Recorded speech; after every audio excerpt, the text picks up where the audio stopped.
Bonjour, bienvenue chez Red Bull Paddle. Je vais vous présenter la nouvelle 12.6 Funbox Air Pro. Donc une planche gonflable évidemment 12.6, c'est une planche qu'on a depuis quelques années dans la gamme.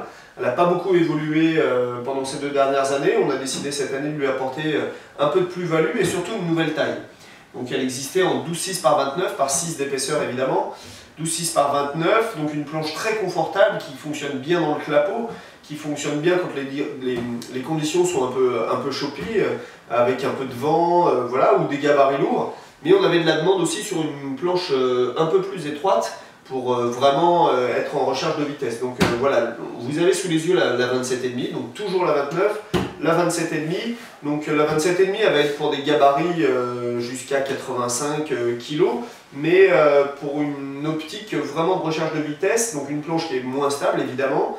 Une planche qui va très bien fonctionner sur le plat, les gens qui veulent en faire sur les lacs, sur les rivières ou en mer calme. C'est vrai qu'après en mer ouverte, quand il y a un peu d'agitation, la 12.6 par 29 sera un petit peu plus confortable. Voilà, donc une planche plus rapide, mais un petit peu moins stable que la 29. Voilà, après les constructions sont les mêmes, donc il y a eu quelques changements cette année, mais je vais déjà vous parler de ce qui n'a pas bougé. On est toujours sur une construction double couche, avec la bande de Dynéma au milieu. Donc on retrouve une bande de PVC sous laquelle est collée une bande de Dynéma. Le Dynéma, c'est une fibre avec laquelle on fait les slacklines. Donc plus on tend cette fibre, et plus elle donne de la rigidité. Donc elle est dessus et dessous, ça évite la déformation de la planche, ça évite de venir mettre des choses qui vont rigidifier la planche, des choses séparées comme des lattes ou des choses comme ça qui sont toujours un petit peu embêtantes à enfiler ou à enlever. Là on est sur une planche qui reste facile à plier et à rouler pour mettre dans son sac. Voilà, le but recherché c'était vraiment d'avoir la planche la plus rigide possible.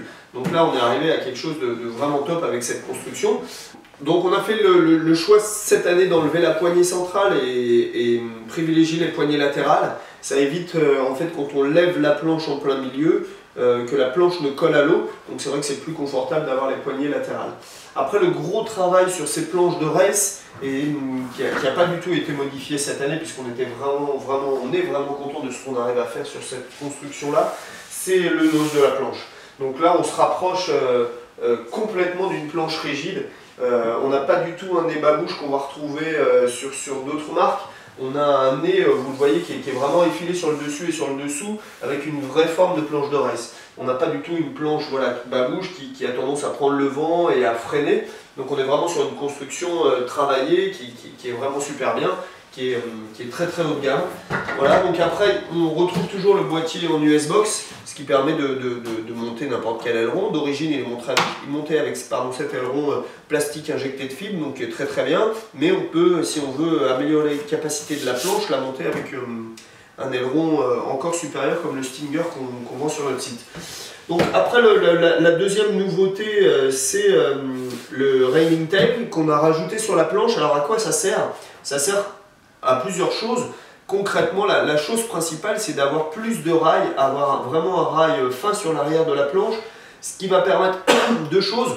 La première, de tourner plus facilement, puisqu'on a de l'accroche quand on tourne sur le pied arrière, par exemple, quand vous virez une bouée, et aussi éviter toutes les turbulences qu'on peut avoir sur l'arrière de la planche. Le fait d'avoir une carène avec une fin très droite, très pincée, permet d'éviter la turbulence qu'on peut avoir derrière. Et ça vient aussi rigidifier la planche sur l'arrière de la planche et éviter à la planche d'avoir un effet banane qu'on n'a pas du tout, mais là on vient encore renforcer ça. Alors c'est pas du tout gênant pour le pliage, c'est vrai que c'est un petit peu plus contraignant que quand on ne l'avait pas, mais de toute façon sur cette gamme là on a grossi le sac, ce qui permet de vraiment avoir aucun souci de ce côté là. Voilà, puisque les planches sont évidemment vendues avec un sac. Et puis là, pour le coup, un vrai bon sac, hein, c'est pas juste un petit sac de transport basique, on est sur un sac à roulettes, malgré que la planche soit très légère, puisqu'on est à 9,5 kg sur la 27,5. Mais on a un sac très confortable dans lequel on peut évidemment très facilement mettre sa planche, mais aussi partir en voyage, mettre des vêtements, la pagaie évidemment, la pompe évidemment. Voilà, donc toutes nos planches, contrairement à d'autres marques aujourd'hui, ce qui est assez rigolo, sont vendues avec la pompe de pression. C'est une pompe double action, donc une première action où vous mettez de l'air très rapidement et une autre position où vous mettez l'air sous pression. En termes de pression justement, c'est une planche que nous on gonfle sans problème à 20-21 PSI quand on a des courses à faire. Alors des courses, je ne parle pas des commissions, hein. Quand vous voulez avoir vraiment une planche très performante et très rigide. Donc l'intérêt de mettre autant de pression que ça, c'est d'éviter les transferts d'air. Donc c'est vrai que quand la planche n'est pas assez gonflée, ça ne gêne pas la rigidité de la planche, mais c'est surtout qu'on a vraiment cette sensation d'être sur un gonflable quand on peut gonfler beaucoup plus, et nous, nos planches le permettent, c'est le cas pour la 12.6, mais c'est le cas pour toutes nos autres planches, même nos planches premier prix, vous pouvez les monter sans problème à 17, 18, 19 PSI, et après pour les autres, il n'y a pas forcément d'intérêt à les monter plus, mais sur une planche de race, c'est vrai que la montée à 20, 21 PSI, ça augmente les capacités de la planche, on a vraiment une planche très rigide, mais surtout une sensation de rigidité sous les pieds et justement pas de transfert d'air. Voilà, donc n'hésitez pas à nous appeler si vous voulez des conseils, des renseignements, si vous n'êtes pas sûr de la taille justement, nous on est vraiment à même de vous conseiller bien par rapport à votre gabarit et à toutes les questions qu'on va vous poser, puisque il n'y a pas que le gabarit qui rentre en compte évidemment.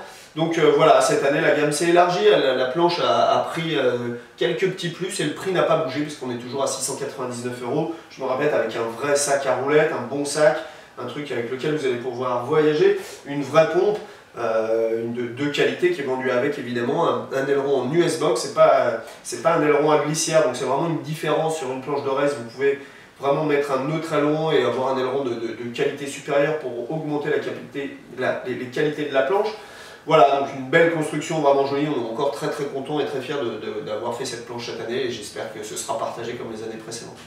A bientôt, ciao, bye bye.